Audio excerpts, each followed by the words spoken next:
नमस्कार दोस्तों, आज के वीडियो में जानेंगे कि राहुल गांधी, तेजस्वी यादव, हेमंत सोरेन और अरविंद केजरीवाल के ऊपर ईडी का छापा क्यों पड़ा है और इन लोगों को जेल जाना पड़ेगा क्या। तो सबसे पहले समझ लेते हैं आरोप क्या है। राहुल गांधी के ऊपर मानहानि का आरोप है। मानहानि यानी दूसरे किसी के बारे में विवादित बयान दे देना। और सी आरोप है, पर मैं यहाँ एक ही राहुल गांधी का आरोप कंसीडर कर रहा हूँ। उसके बाद तेजस्वी यादव का लैंड फॉर जॉब का आरोप है, मतलब जमीन घोटाले का आरोप है। हेमंत सोरेन के ऊपर सेना का जमीन घोटाले का आरोप है और अरविंद केजरीवाल के ऊपर शराब घोटाले का आरोप है। तो आज के वीडियो में पूरा डिटेल में समझेंगे कि ये सभी लोग आरोपी हैं, तो इन सभी लोगों को जेल जाना चाहिए या फिर नहीं। तो अब शुरू करते हैं। तो जब से बीजेपी सत्ता में आई है तो सीबीआई, ईडी, इनकम टैक्स, इन सभी का दुरुपयोग बहुत ज़्यादा देखने को मिला है। इन सभी में से जो बहुत ज़्यादा दुरुपयोग किया जा रहा है वो है ईडी का। पूछिए कैसे। जितने भी विपक्षी पार्टी हैं उन सभी के ऊपर ईडी का रेड या फिर सीबीआई का या फिर इनकम टैक्स का रेड किसी ना किसी माध्यम से पड़ा हुआ ही है। मनीष सिसोदिया, संजय सिंह, अखिलेश यादव, उसके बाद गहलोत सरकार, इन सभी में से जो हैं या तो इनके ऊपर या फिर इनके नेता के ऊपर किसी ना किसी माध्यम से इनको इन सीबीआई, ईडी, इनकम टैक्स में से कोई ना कोई रेड पड़ा हुआ ही है। अब यहाँ सवाल ये उठता है कि सिर्फ विपक्ष के ऊपर ही क्यों इस सारी रेड पड़ती है। जितने लोग गुनहगार हैं सबके ऊपर पड़ना चाहिए। बीजेपी में भी कितने हैं केस, कितने तो क्राइम करके आए हुए हैं, उनके ऊपर कोई रेड नहीं पड़ता है। उनके ऊपर भी पड़ना चाहिए ना, वो लोग भी जेल जाए। गलती किया तो जेल जाना चाहिए।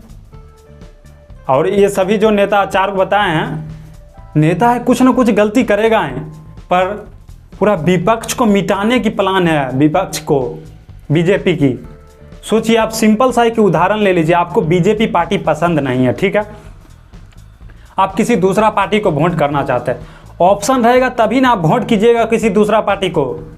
उसके तो ईडी, इनकम टैक्स, सीबीआई के थ्रू खत्म करने का मामला हो रहा है देश में अभी। अगर इतना ही अगर सही है तो बीजेपी में जो गुनहगार है उनके ऊपर भी होना चाहिए ये सारी कार्रवाई, तभी ना मानेंगे सही है। इन दिनों इन सभी जांच एजेंसी का बहुत ज़्यादा दुरुपयोग किया जा रहा है। और तो और ये जो बीजेपी सरकार है यह किसी को गुदान नहीं रही है। बता देते हैं कैसे। किसान को नहीं गुदानी है, ना जवान को गुदानी है, ना मुख्यमंत्री को गुदानती है, ना सांसद को गुदानती है, ना उप मुख्यमंत्री को गुदानती है, ना विधायक को गुदानती है, ना स्टूडेंट को गुदानती है। किसको गुदानती है भाई? पार्टी किसी को तो गुदानी ही नहीं रही है, फिर भी जीत जाती है। क्यों जीत जाती है? हिंदू मुस्लिम, हिंदू मुस्लिम, हिंदू मुस्लिम। बता दिया गया हम लोग को कि हिंदू खतरे में। अरे हिंदू कैसे खतरे में है? भारत में हिंदू की आबादी 80% है, तो हिंदू कैसे खतरे में आ जाएगा जी? अभी हिंदुत्व का झंडा लेकर आदमी ढो रहे हैं, आप किसी का बात कैसे सुनिएगा? राहुल गांधी को तो पप्पू साबित कर दिया गया है। देखिए अभी राहुल गांधी के भीड़ में जन सैलाब आ रहा, अब लोग अवेयर हो रहे हैं, जान रहे हैं कि इनका कहाँ फॉल्स है।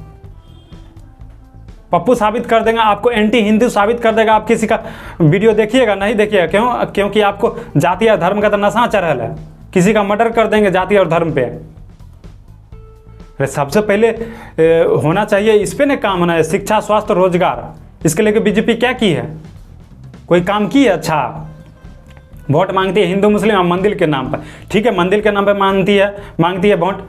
मंदिर जो है सुप्रीम कोर्ट के आदेश पे बना है, इस पे हमारी कोई टिप्पा टिप्पणी नहीं है, एकदम अच्छा काम है, कोई दिक्कत नहीं।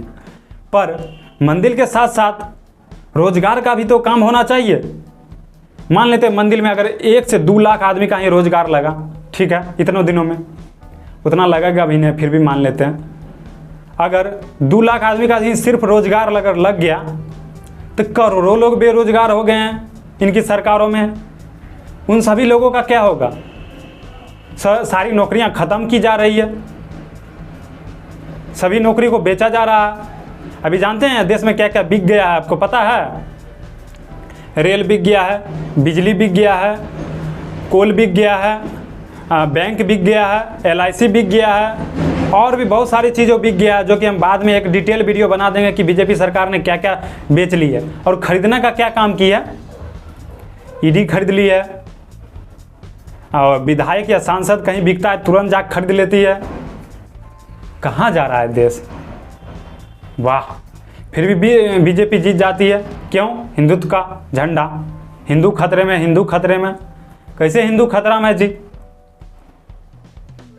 अभी जानते हैं डॉक्टर लक्ष्मण यादव को, जानते हैं? दिल्ली यूनिवर्सिटी में प्रोफेसर थे, उनको धक्का मार के निकाल दिया गया। ओबीसी समाज के थे। SC ST समाज वाले तो थोड़ा कम हिंदुत्व का झंडा उठाते हैं। अरे झंडा उठाना ही है तो शिक्षा का झंडा उठाइए ना। जिसकी पार्टी शिक्षा पे चलती है, रोजगार पे चलती है, स्वास्थ्य पे चलती है, उसका झंडा उठाने में कोई दिक्कत नहीं। जाति या धर्म का झंडा क्यों उठाना? भगवान क्या बोल के गए हैं कि मेरा प्रचार करना झंडा उठा के? अरे श्रद्धा है, वैसा ही आराम से करना है, कोई दिक्कत नहीं है। लेकिन नहीं, सब एक पॉलिटिकल सब अथी है। चीज़ों का समझने का कोशिश कीजिए। लक्ष्मण यादव को, डॉक्टर लक्ष्मण यादव को दिल्ली यूनिवर्सिटी से निकाल दिया गया लात मार के। ओबीसी समाज के थे। जगना है अभी भी। क्या क्या देश में बिकेगा और कुछ भी पता ही नहीं है। मीडिया उठाएगी ये सब सवाल। ये सारी मीडिया तो देश में नरेंद्र मोदी को हीरो की तरह बता रही है। लग रहा है कि नरेंद्र मोदी हीरो है, बाकी बात सब विलेन है। वाह रे वाह। बता देते वर्ल्ड प्रेस फ्रीडम इंडेक्स क्या है। यह इंटरनेशनल एक कमेटी बनाया गया है और इसमें सारी पत्रकारों को रखा गया है कि कैसा परफॉर्मेंस रहेगा, इसके बारे में रिपोर्ट देगी। तो 180 देश वर्ल्ड प्रेस फ्रीडम इंडेक्स में शामिल है। उसमें से भारत का कितना स्थान है पता है? 2023 के रिपोर्ट के अनुसार 161वां स्थान है। सोचिए गोदी मीडिया का क्या स्थान है भारत में। कहाँ से उठाएगी मुद्दा? जबकि मीडिया का रियल काम क्या है? जनता की आवाज़ बनकर सरकार तक पहुंचाना। लेकिन यहाँ तो मीडिया, न्यूज़ चैनल वाले सरकारें गिराने की धमकी दे देते हैं। जो सरकार गिराने की धमकी दिए थे, बिहार में भी कुछ दिन पहले रेलवे का वैकेंसी निकला था, तो उसमें आके छात्र लोग बोले कि आइए हमारी मांगों को उठाइए। नहीं उठाए, लेकिन दिल्ली में जाके MCD पे जाके वीडियो बना रहे हैं। देखे थे नीचे सुनाए हुए था, लोग बोला था जितनी आवाज़ के साथ दिल्ली MCD वाले वीडियो में उठा रहे हैं, उसी तरह यहाँ बिहार में भी छात्रों का मांग उठाइए। लेकिन नहीं उठाएंगे, क्योंकि अभी टिकट लेना है। टिकट नहीं मिलेगा अगर सरकार के खिलाफ बोलेंगे तो। टिकट भी तो लेना है जी, इलेक्शन लड़ना है ना। अब मैं यहाँ ये कहना चाहता हूँ आप लोगों को, अगर कोई चीज़ अगर खराब है, ठीक है, कोई चीज़ मान लेते हैं जो सब चीज़ खराब है, क्या उनको बेचने की ज़रूरत है?